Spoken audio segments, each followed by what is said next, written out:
सलमान खान बॉलीवुड के बेताज बादशाह हैं। 3 दशकों से भी ज्यादा समय से वो बॉलीवुड पे राज कर रहे हैं। फिल्म इंडस्ट्री में हर किसी का डाउनफॉल आता है, चाहे वो अमिताभ बच्चन हो, शाहरुख खान हो या फिर आमिर खान। लेकिन सल्लू भाई अकेले ऐसे एक्टर हैं जो 35 सालों से भी ज्यादा समय से आज भी रेलिवेंट हुए हैं। लेकिन सलमान खान की एक ऐसी डार्क साइड भी है जो इनके करियर को बिल्कुल खत्म कर सकती थी। इन पर 2 बड़े मुकदमे भी चल रहे हैं, साथ ही कई विवादों में उनका नाम सामने आ चुका है। कभी हिट एंड रन केस, कभी ब्लैक बक शिकार, कभी लव अफेयर्स और ब्रेकअप्स, तो कभी बॉलीवुड माफिया से कनेक्शन। क्या ये सब सिर्फ बदनाम करने की साजिशें थी या फिर सच में कुछ ऐसा है जो पर्दे के पीछे छुपा हुआ है? उन्होंने बॉलीवुड को कई ब्लॉकबस्टर फिल्में दी। तो आइए जानते हैं सलमान खान की पूरी स्टोरी को कि कैसे वो एक लवर बॉय से पूरी फिल्म इंडस्ट्री के भाई बन गए, और साथ ही उनके कुछ ऐसे डार्क सीक्रेट्स के बारे में जिनके बारे में सुन के आपका दिमाग हिल जाएगा। 27 दिसंबर 1965 की सर्द सुबह थी जब इंदौर के एक मध्यम वर्गीय परिवार में एक बच्चे का जन्म हुआ।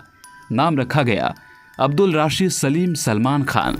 पिता सलीम खान हिंदी सिनेमा के मशहूर लेखक थे जिन्होंने शोले, दीवार और जंजीर जैसी सुपरहिट फिल्में लिखी। सलमान का बचपन मुंबई और इंदौर के बीच बीता। वो कभी किसी छोटे शहर की गलियों में क्रिकेट खेलता, तो कभी फिल्म सेट्स पर चुपचाप बैठकर अपने पिता की स्क्रिप्टिंग देखता। उनका मन पढ़ाई में कम और क्रिएटिव चीजों में ज्यादा लगता था। कुछ लोग पढ़ाई में टॉप करते हैं और कुछ लोग लाइफ में। सलमान खान पढ़ाई में बहुत आगे नहीं बढ़ पाए, लेकिन उन्होंने जिंदगी का वो इम्तिहान पास किया जिसमें असल टॉपर्स फेल हो जाते हैं। उनकी स्कूलिंग ग्वालियर के सिंधिया स्कूल से शुरू हुई। फिर उन्होंने मुंबई के सेंट स्टेनिस्लॉस हाई स्कूल में एडमिशन लिया। उन्होंने सेंट जेवियर्स कॉलेज में दाखिला तो लिया, लेकिन क्लासरूम की दीवारें उन्हें हमेशा छोटी लगी। उन्हें चाहिए था खुला आसमान, एक ऐसा मंच जहां उनकी आवाज नहीं, उनकी आंखें बोले। इसी समय उन्होंने एक्टिंग की दुनिया में कदम रखा। फिर आया साल 1988। सलमान को पहली बार स्क्रीन पर देखा गया। फिल्म बीवी हो तो ऐसी में उनको एक छोटा सा रोल मिला, कुछ डायलॉग, लेकिन उन्होंने लोगों का ध्यान अपनी तरफ आकर्षित किया। कुछ लोगों ने उन्हें क्रिटिसाइज भी किया और कहा ये भी एक स्टार किड है, कुछ दिन टिकेगा फिर ये भी चला जाएगा।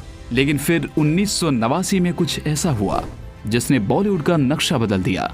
मैंने प्यार किया। इस फिल्म ने सलमान खान को एक नई उड़ान दी, उन्हें एक नई पहचान दी। फिल्म ने बॉक्स ऑफिस पर इतिहास रच दिया और सलमान खान बन गए हर युवा की धड़कन। इसके बाद जैसे सलमान ने हर दशक में खुद को फिर से परिभाषित किया।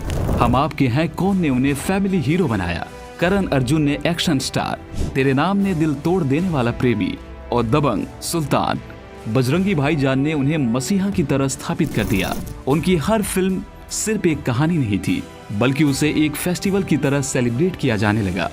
खासकर ईद पर जब पूरा देश कहता इस बार भाई आ रहा है।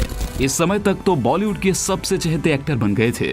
सलमान को खूब प्रसिद्धि मिली, उनको कई अवार्ड्स दिए गए, उन्हें फिल्म फेयर, आईफा और यहाँ तक कि नेशनल अवार्ड्स भी दिए गए। लेकिन सबसे बड़ा अवार्ड्स उन्हें जनता ने दिया, नॉन स्टॉप स्टारडम। लेकिन इस चकाचौंध के पीछे कुछ धुंधले सच भी छुपे थे, और सलमान की ऐसी सच्चाई जो अब तक सबको दिखी ही नहीं थी। सलमान खान के करियर में जितनी चर्चा उनकी फिल्मों की हुई, उससे कहीं ज्यादा सुर्खियां उनके गुस्से ने बटोरी। वो जब हंसते हैं तो पूरी इंडस्ट्री हंसती है, लेकिन जब नाराज होते हैं तो सन्नाटा छा जाता है। सलमान का गुस्सा अचानक आता है, लेकिन उस गुस्से के पीछे कोई न कोई जख्म जरूर छुपा होता है। कभी मीडिया से भिड़ना, कभी सेट पर किसी को डांट देना, या फिर किसी पुराने दुश्मन को भरी पार्टी में जवाब दे देना। वो अपने इमोशंस छुपाते नहीं, सामने रख देते हैं जैसे हैं वैसे। कुछ लोग इसे एरोगेंस कहते हैं, कुछ लोग इसे ऑनेस्टी। सलमान खुद कहते हैं मैं दिल से सोचता हूँ, दिमाग से नहीं। शायद यही वजह है कि उनका गुस्सा कभी शाहरुख से लड़ाई का कारण बना, कभी विवेक ओबराय की रातों की नींद छीन ले गया, तो कभी मीडिया को सालों तक उनसे दूरी बनाए रखने पर मजबूर कर दिया। लेकिन जो लोग उन्हें करीब से जानते हैं कहते हैं सलमान का गुस्सा उतना ही सच्चा है जितना उसका प्यार। लेकिन सलमान की जिंदगी जितनी ग्लैमरस रही, उससे कहीं ज्यादा उन्हें दिक्कतों का सामना करना पड़ा। सुपरस्टार हमेशा कैमरे की रोशनी में नहीं होते, कभी कभी वो अदालत की बेंच पर भी दिखाई देते हैं।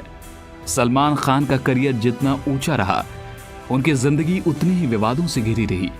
2002, एक रात जो आज तक पीछा नहीं छोड़ती, एक कार, एक फुटपाथ और एक बेकसूर की मौत। आरोप लगे कि सलमान ने शराब पी रखी थी और खुद गाड़ी चला रहे थे। इसमें कुछ लोग घायल हुए और एक की जान चली गई। 13 साल तक ये केस चला, मीडिया ट्रायल हुआ, कोर्ट के चक्कर लगे और आखिरकार 2015 में वो बरी हो गए। इसके साथ ही 1998 में राजस्थान की रेगिस्तानी हवाओं में जब फिल्म हम साथ साथ हैं की शूटिंग चल रही थी, तभी 2 काले हिरण मारे गए। आरोप सलमान खान पर लगे, केस दर्ज हुआ। इस बार मामला सिर्फ कानून का नहीं था, ये पर्यावरण और परंपरा से भी जुड़ा था। ये केस 21 साल तक चलता रहा और 2018 में कोर्ट ने उन्हें 5 साल की सजा सुनाई। बाद में वो जमानत पर बाहर आ गए। लेकिन सलमान की लड़ाइयां सिर्फ कोर्ट तक नहीं थी। एक वक्त था जब शाहरुख और सलमान इंडस्ट्री के 2 दोस्त माने जाते थे। दोनों की दोस्ती की मिसालें दी जाती थी। लेकिन 2008 की एक बर्थडे पार्टी ने इस कहानी में दरार डाल दी।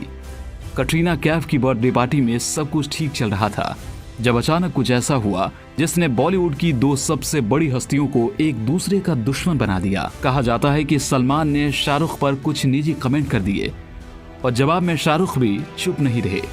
पार्टी में बहस इतनी बढ़ गई कि दोस्ती जो सालों पुरानी थी एक झटके में खत्म हो गई, कैमरे से दूर। लेकिन इंडस्ट्री की हर गली में ये कहानी गूंजने लगी। सालों तक दोनों ने एक दूसरे से बात नहीं की। एक ऐसा विवाद जिसने एक उभरते स्टार के करियर को खत्म कर दिया। साल 2003, विवेक ओबेरॉय उस समय उभरते हुए सुपरस्टार थे। फिल्म कंपनी, साथिया जैसी हिट्स ने उन्हें नई ऊंचाई दी थी। लेकिन तभी एक झगड़े ने उनका करियर वहीं रोक दिया। विवेक ने एक प्रेस कॉन्फ्रेंस की। उन्होंने रोते हुए कहा कि सलमान खान उन्हें बार बार रात को कॉल कर रहे हैं, धमका रहे हैं। वजह थी ऐश्वर्या राय। उस वक्त ऐश्वर्या और विवेक के रिश्ते की चर्चा थी और सलमान का गुस्सा भी उसी पर था। लेकिन विवेक की उस प्रेस कॉन्फ्रेंस के बाद इंडस्ट्री ने जैसे उनकी तरफ देखना बंद कर दिया। बड़े प्रोड्यूसर्स ने फोन उठाने बंद कर दिए, रोल्स मिलने बंद हो गए और इसकी सबसे बड़ी वजह सलमान खान माने जाते हैं। अरिजीत सिंह, एक नाम जो हर दिल में बसा है। लेकिन क्या आपने सोचा कि इतने बड़े सिंगर की आवाज सलमान की फिल्म में क्यों नहीं सुनाई देती? साल था 2014।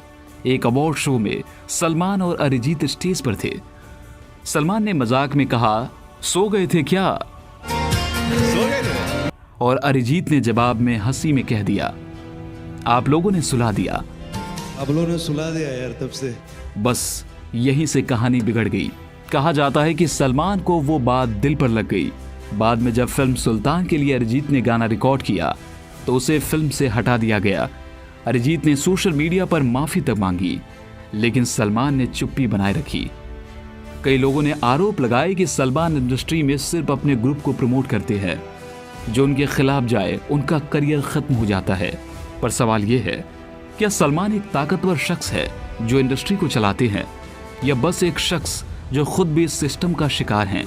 सलमान खान को अक्सर उनके गुस्सैल और विवादित स्वभाव के लिए जाना जाता है, लेकिन उनका इंसानी पक्ष उतना ही मजबूत और प्रेरणादायक है। वे बॉलीवुड के उन चंद सितारों में से एक है जो दिल खोलकर दूसरों की मदद करते हैं, चाहे वो उनके फैंस हो, साथी कलाकार या जरूरतमंद आम लोग। सलमान का सबसे बड़ा सामाजिक योगदान उनकी चैरिटी संस्था बीइंग ह्यूमन है, जिसे उन्होंने 2007 में शुरू किया था। यह संस्था स्वास्थ्य, शिक्षा और रोजगार के क्षेत्र में गरीबों की मदद करती है। इस संस्था के जरिए हजारों बच्चों की पढ़ाई करवाई जा चुकी है और अनगिनत जरूरतमंदों का इलाज भी हुआ। साथ ही सलमान अपनी दोस्ती और रिश्तों के लिए जाने जाते हैं। उन्होंने कई बार साथी कलाकारों को मुश्किल समय में काम दिलाया है। उन्होंने गोविंदा को फिल्म पार्टनर में वापसी का मौका दिया, कैटरीना कैफ और सनी लियोनी को करियर में लॉन्च या संभालने में मदद की। सलमान ने बॉलीवुड में कई ट्रेंड्स को जन्म दिया, चाहे वो रेडी, दबंग जैसी मसाला फिल्मों का दौर हो या फिर स्टाइलिश हेयर कट और ब्रांडेड फैशन का क्रेज। उनका हर अंदाज लोगों ने कॉपी किया। दबंग के चुलबुल पांडे स्टाइल ने पुलिस वाले किरदार को नया जीवन दिया। सलमान ने कई नए चेहरे को बॉलीवुड में लॉन्च किया है। सूरज पंचोली, आतिया शेट्टी, आयुष शर्मा, जहीर इकबाल जैसे कलाकार उनके जरिए फिल्म इंडस्ट्री में आए। इतना ही नहीं, कैटरीना कैफ और जैकलीन फर्नांडिस के करियर को सलमान ने नई ऊंचाइयां दी। उन्होंने सलमान खान फिल्म्स नाम से एक प्रोडक्शन कंपनी बनाई है जो कई सफल फिल्मों का निर्माण कर चुकी है, जैसे बजरंगी भाईजान, ट्यूबलाइट और लव यात्री। इसके अलावा उनका खुद का ब्रांड बीइंग ह्यूमन क्लोथिंग भी एक बड़ी कामयाबी है, जिससे होने वाली कमाई चैरिटी में जाती है। सलमान ने बिग बॉस जैसे रियलिटी शोज में अपनी होस्टिंग से न सिर्फ शोज को लोकप्रिय बनाया, बल्कि कई लोगों को इन शोज के जरिए स्टार भी बना दिया। सलमान खान एक जटिल शख्सियत है, एक तरफ विवादों से घिरे तो दूसरी तरफ दिल से मददगार। उनको पता है कि फिल्म इंडस्ट्री में अपने आप को रेलिवेंट कैसे रखना है, इसलिए 35 साल से भी ज्यादा समय से वो आज तक उनका डाउनफॉल कभी नहीं आया। जहां उनके करोड़ों चाहने वाले हैं तो कुछ लोग उनसे नफरत भी करते हैं। आप चाहे उनसे नफरत करते हो या उन्हें पसंद करते हैं, लेकिन वो ऐसे व्यक्ति हैं कि आप उन्हें इग्नोर नहीं कर सकते। आज सलमान खान की नेटवर्थ 2900 करोड़ से भी ज्यादा की है, लेकिन वही किंग ऑफ बॉलीवुड शाहरुख खान की नेटवर्थ 7500 करोड़ रुपए की है। तो नेटवर्थ में इतना डिफरेंस कैसे? आप लोग सोच रहे होंगे कि शाहरुख ने इतना पैसा फिल्मों से कमाया, लेकिन ऐसा नहीं है। वो बॉलीवुड के सबसे अमीर एक्टर हैं, जिनके लिए उन्होंने ऐसी स्ट्रेटजी यूज की जिनके बारे में सुनकर आपका दिमाग हिल जाएगा। वो जानने के लिए स्क्रीन पर दिख रही वीडियो पर क्लिक करें।